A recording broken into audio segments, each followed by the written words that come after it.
రండ్రా లోపలికి రండి. ఏమైందా? ఎక్కడ తెచ్చారా? డోర్ పట్టుకోండి.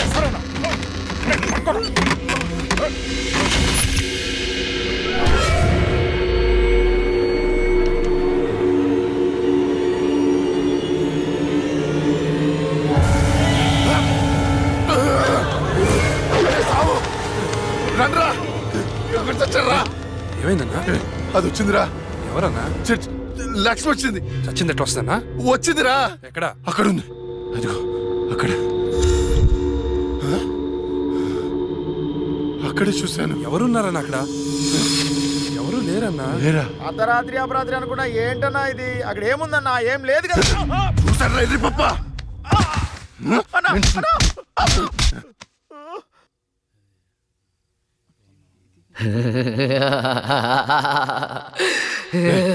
ఏంట్రా సౌండ్? ఏ సౌండ్ అన్నా? ఏ సౌండ్ వినపడలేదా? అన్నకేమైంది? చుట్టూ వెళ్తురుంది. రే స్విచ్ చేస్తావుండి రా. కరెంట్ లేదన్నా. రే ఆ టార్చ్ లైట్ తెచ్చి సౌండ్. అందరు వెళ్తే ఇక్కడ ఎవరు ఉంటారా? రే నువ్వు వెళ్ళరా. పోరా.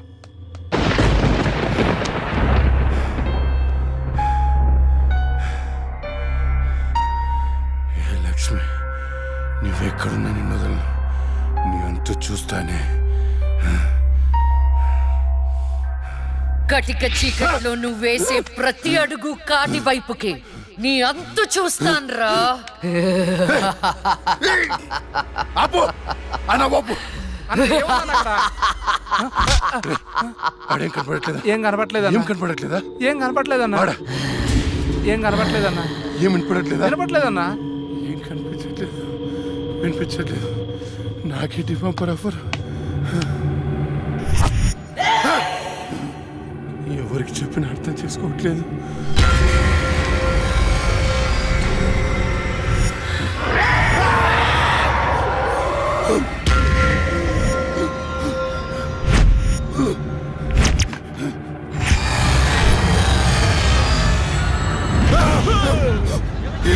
అన్నా నేను సులేమాన్ని. భయపడ్డావా? భయపడ్డాను రా. ఎంత భయపడ్డానంటే చంపేసి భయపడ్డాను. కొడుక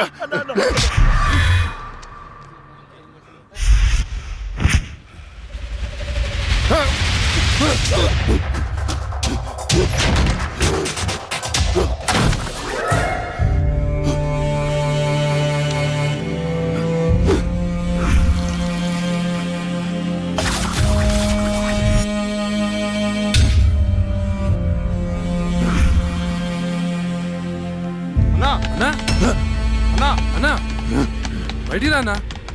అన్నా డోర్ తీ అన్నా. రే బయట దయముందిరా. నన్ను చంపేస్తుంది. తలుపు అన్నా. నేను రాను. అన్నా బయటికి రా అన్నా. నేను రాను. రాను. చంపేస్తుంది. చంపేస్తుంది. భిక్షు గారు వచ్చారు రా అన్నా. భిక్ష వచ్చాడా? వైకుంఠం నేనున్నాను రా. స్వామి స్వామి అది నన్ను నిద్రపోనియట్లేదు స్వామి. ఏదైనా చేయి స్వామి. నువ్వేం భయపడకు, దానికి పరిష్కారం ఉంది. నవగ్రహ మండల చషక చక్షుకే ఓం ఫట్ త్రయ చతుష్ట పంచ మణిమేకల మకుడ ఓం శాకిని నాగిని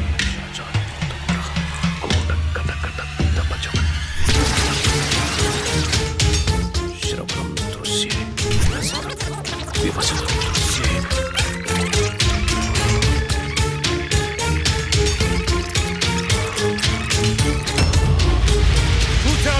చూసావా?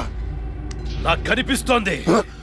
నీ మృత్యువు ముఖం నా ముందుంది. ఎక్కడ స్వామి? ఎక్కడ? కనిపించట్లేదు. మాకు కనిపించట్లేదు. కనిపిస్తోంది. ఎక్కడ? మాకు కనిపించట్లేదు. ఎక్కడ స్వామి? మాకు కనిపించట్లేదేంటి? ఇదిగో నా ఎదురుగా ఉంది. ఇది మీరు చంపిన లక్ష్మీ ఆత్మ కాదు. అది వేరే ఎవరో కాదు. అమ్మ కడుపులోనే ఆయుష్ తీరకుండా చనిపోయి అక్క శరీరంలో ఆయుష్ పోసుకున్న చెల్లెలి ఆత్మ. వాళ్ళిద్దరూ కవలలు. చిన్నతనం నుండి 2 ప్రాణాలు ఒక శరీరంలో పెరిగాయి. మీరు తీసింది లక్ష్మి ప్రాణం, కానీ ఇప్పుడు లక్ష్మి శరీరంలో ఉంది ఆమె చెల్లెలి ఆత్మ. ఆ రాహుల్ని మీ తమ్ముణ్ణి చంపింది ఇదే ఆత్మ. నీకు అదే గతి పడుతుంది. స్వామి దాన్ని మీరేదో చేయాలి స్వామి ప్లీజ్. దాని శక్తి ముందు నా శక్తి సరిపోదు. చెల్లి మరణించిన రోజే అక్క జన్మించింది. అక్క మరణించడంతో చెల్లి జన్మించింది. ఇటువంటి ఆత్మలకు బలం ఎక్కువ.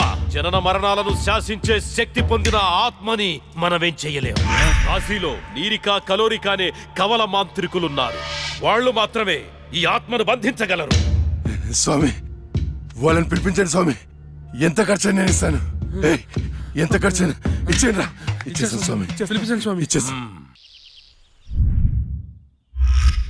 స్వామి నువ్వు ప్రసాదించిన బిడ్డలు వాళ్ళు. వాళ్ళకేం కాకుండా చూడాల్సిన బాధ్యత కూడా నీదే. మీ అందరికీ ఎన్నో పూజలు చేశాను. నా బిడ్డని కాపాడండి అమ్మా. కవలలుగా పుట్టి చనిపోయిన వారి ఆత్మలు చాలా శక్తివంతమైనవి. కానీ ఇప్పటి వరకు మాకు కవల ఆత్మలతో పోరాడే పరిస్థితి ఎప్పుడూ రాలేదు. ఇదే మొదటిసారి. మాకు లక్ష్మి చేతిలో చనిపోయిన 2 చితాభస్మం కావాలి. అలాగే స్వామి. 4 నల్ల కోళ్లు కావాలి. 100 నిమ్మకాయలు కావాలి. మేము వికృత వాహన యాగం చేసి దాన్ని రప్పించి ఆ శరీరం నుంచి ఆత్మను వేరు చేసి కాళికా చక్ర వాహనంలో దానిని దిగ్బంధనం చేస్తాం. ఓకే. అప్పుడు మీరా శరీరాన్ని దహనం చేసినట్లయితే ఆత్మ దానంతటదే నాశనమైపోతుంది. కానీ ఏంటి స్వామి? ఈ యాగం పూర్తయ్యేలోపు మా ఇద్దరిలో ఒకరు మరణిస్తారు. కాళికా మాత బలి కోరుతుంది. ఇద్దరు ఎవరు చనిపోతారు? తెలీదు. మరి చనిపోయిన వారి పరిస్థితి ఏంటి? పూజలో 1 కోటి రూపాయలు పెడతాను. ప్రాణం ఖరీదు 1 కోటి. 2 కోట్లు స్వామి. నా ఆస్తిలో సగం ఇచ్చేస్తాను స్వామి. పూజకు సిద్ధం చెయ్యండి.